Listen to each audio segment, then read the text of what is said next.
You reach into your medicine cabinet, swallow a small white pill, and get on with your day without a second thought. That single tablet contains a pharmacological miracle that your ancestors would have literally killed for. 50,000 years ago, a minor infection or a broken bone often meant a death sentence. Survival depended entirely on the immediate physical intervention of the tribe. In 2017, researchers excavating Shanidar cave in northern Iraq discovered a man who lived to be 50, an incredible age by Neanderthal standards.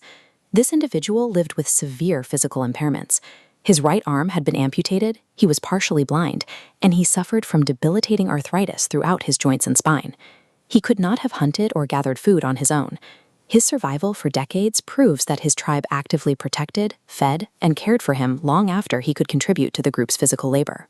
This communal care is the oldest evidence of healthcare on Earth. Medicine didn't start with professional doctors or sterile clinics. It started around a fire 60,000 years ago. Beyond empathy, early humans developed a practical arsenal of weapons against disease. Through thousands of years of trial and error, they learned which plants could heal and which ones would kill. We see this clearly in Otzi the Iceman, a 5,300-year-old mummy found frozen in the Alps. He was carrying a functional medical kit when he died. His kit contained pieces of birch polypore mushrooms strung on leather. Modern studies show these mushrooms contain compounds with antibiotic and anti-inflammatory properties. Otzi suffered from intestinal parasites. He carried these mushrooms because they act as a deliberate anti-parasitic treatment. This knowledge stretches back at least 50,000 years. Neanderthal dental plaque found in Spain contains traces of yarrow and groundsel, plants with zero nutritional value, but documented medicinal effects. Ancient humans also chewed willow bark for pain relief, a medical practice beautifully documented in ancient Egyptian records dating back 3,500 years. Willow bark contains salicin, which the human body converts into salicylic acid. In 1897, chemists at Bayer synthesized a stable version of this compound and called it aspirin. The modern pill in your cabinet is the same molecule your ancestors pulled off the bark of a tree. We inherited our medicine from them. When plants weren't enough, humans turned to radical physical interventions. Researchers in Spain discovered a 5,000-year-old skull with a clean, circular opening.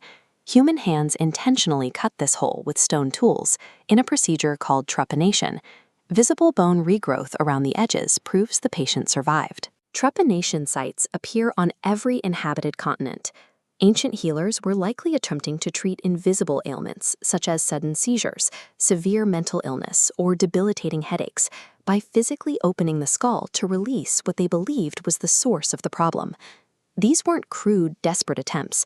High survival rates, between 50 and 90%, suggest these were practiced, refined procedures passed down through generations.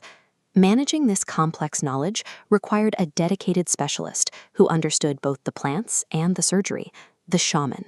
A 12,000-year-old burial in the eastern Mediterranean reveals a woman buried with the remains of 50 tortoise shells, a leopard, and a human foot. She was the most carefully buried person at the site, the community's healer. The shaman served as the living library for her people. She carried the accumulated medical trials and errors of dozens of generations in her head, preserved through story and ritual. This system was incredibly fragile. If a shaman died before passing that knowledge on, the tribe lost centuries of medical data in a single moment. Sometimes ancient intuition was more accurate than modern science. While modern medicine spent decades aggressively cooling down fevers, ancient hunter-gatherers moved sick patients closer to the fire. Fever is a primary weapon of the immune system. The body intentionally turns up the heat to kill pathogens that cannot survive at higher temperatures. Ancient humans lacked germ theory, but 300,000 years of trial and error turned effective medical responses into standard cultural behaviors. The stakes were brutal. Researchers estimate that 25% of children in these early societies died before age 5, mostly from disease. The species survived because of the birch mushroom and the willow bark, and because tribes refused to abandon their sick and injured. We inherited our medicine through human memory.